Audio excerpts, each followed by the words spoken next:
Are you curious about the Six Sigma Yellow Belt?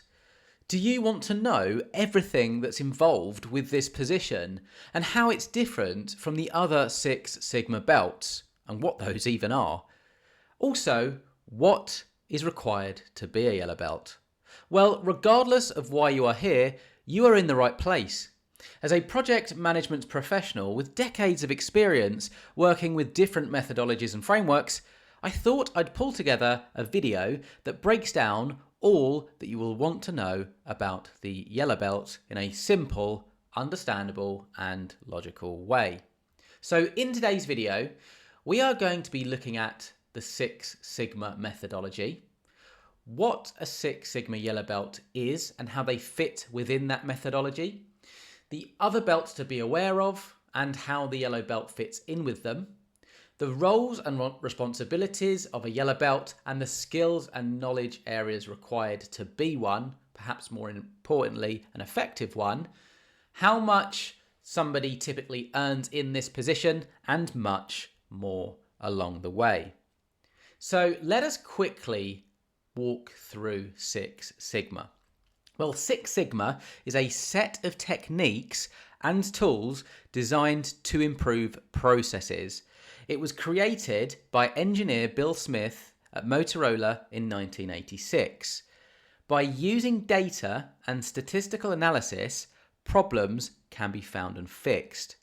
Now, for Six Sigma to be practiced in an organization, it requires the employment of trained experts in Six Sigma techniques to run projects. Now, if you want to learn more about Six Sigma, I will leave a link in the description below which covers the methodology in further detail. But for now, let's discuss the yellow belt.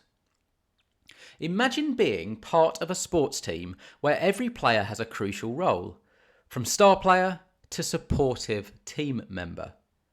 The Six Sigma yellow belt is the skilled midfielder, bridging the gap between strategy and execution. They support the leaders, gather essential data, and ensure the team's success.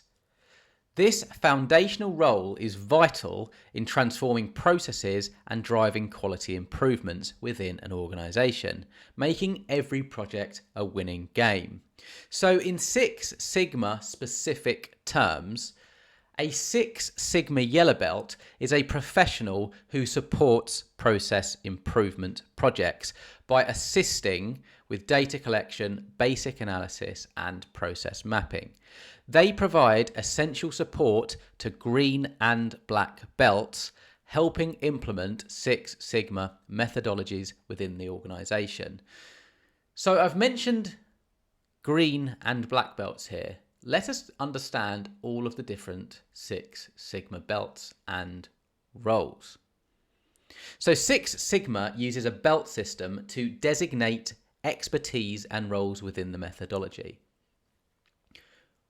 While you are here, we have the yellow belt. Now this is at the bottom.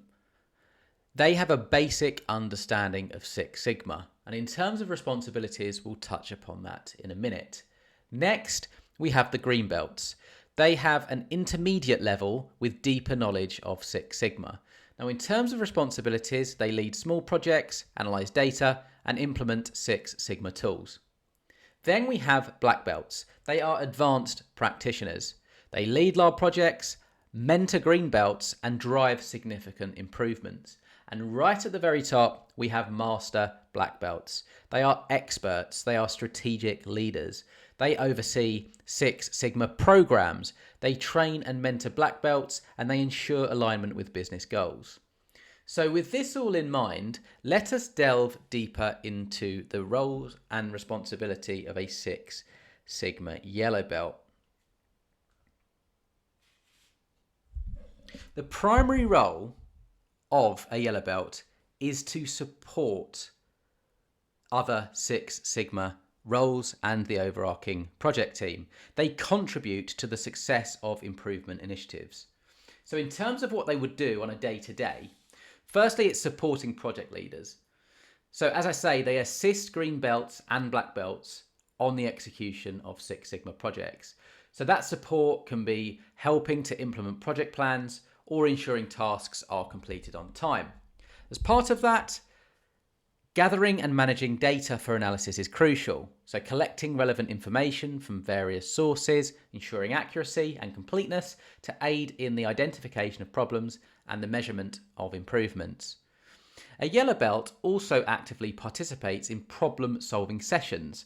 They contribute ideas and insights during brainstorming sessions, helping to identify root causes of issues and potential solutions. Yellow belts also assist in creating process maps that visualize current workflows. They help document each step of the process, making it easier to identify inefficiencies and areas for improvement. As part of that, under the guidance of green belts and black belts, yellow belts help implement process improvements.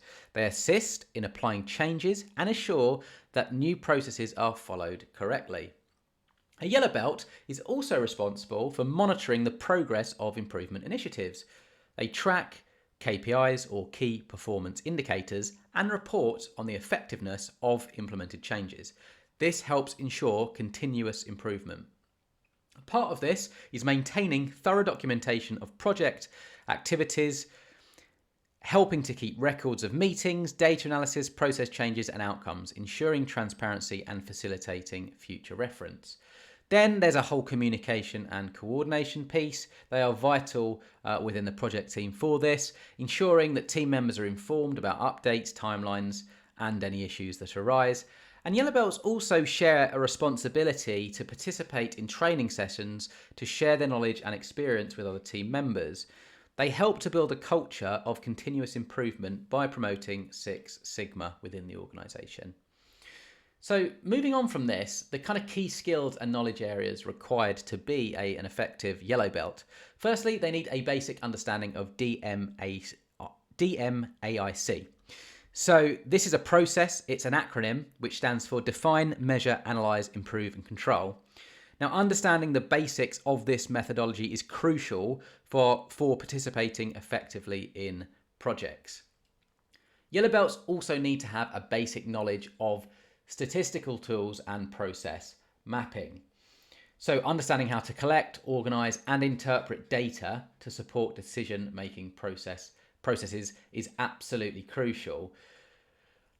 Visualising workflows, identifying bottlenecks and suggesting areas for improvement are also part of this.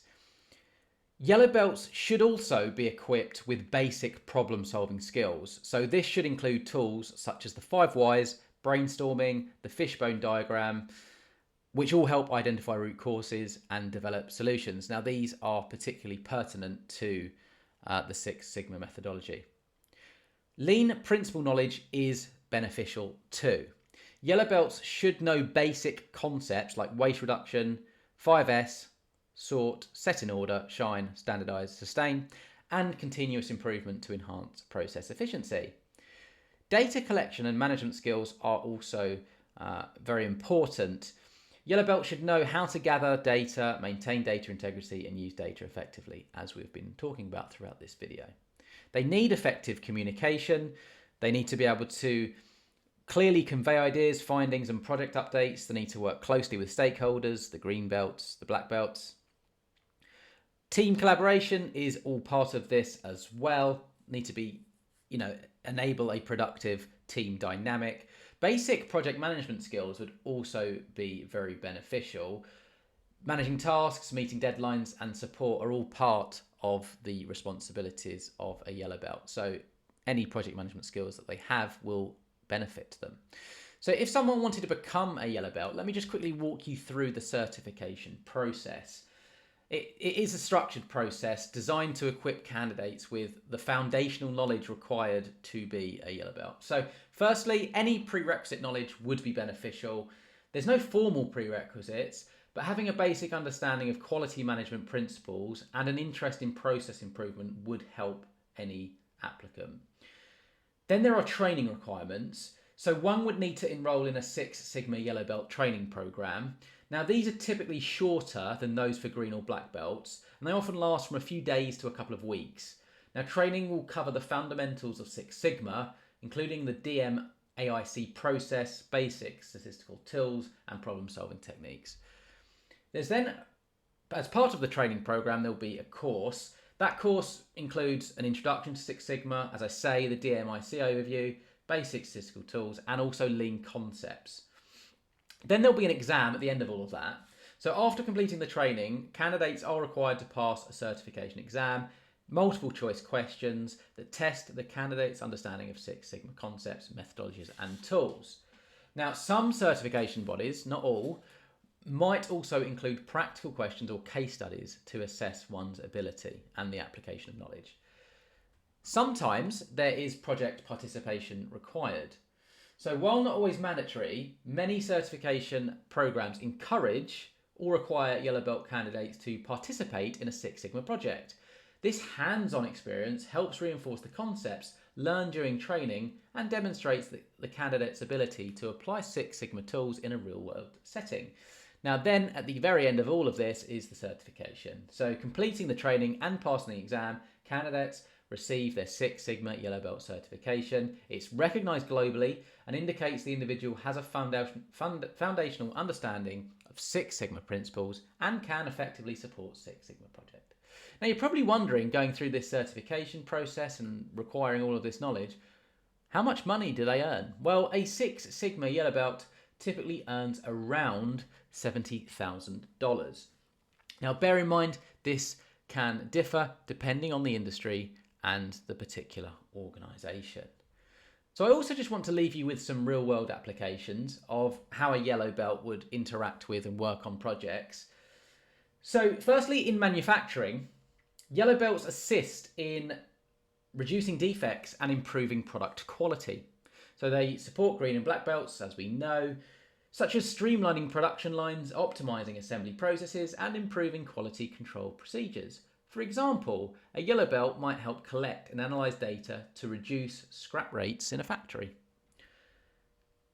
In the healthcare sector, yellow belts help enhance patient care and operational efficiency. They participate in projects aimed at reducing patient wait times, improving patient flow, and increasing the accuracy of medical records. An example could be a yellow belt assisting in mapping out the patient admission process to identify bottlenecks and suggest improvements. And within the finance industry, yellow belts contribute to improving transaction processes and reducing errors. They work on projects that streamline loan processing, enhance customer service, and improve financial reporting accuracy.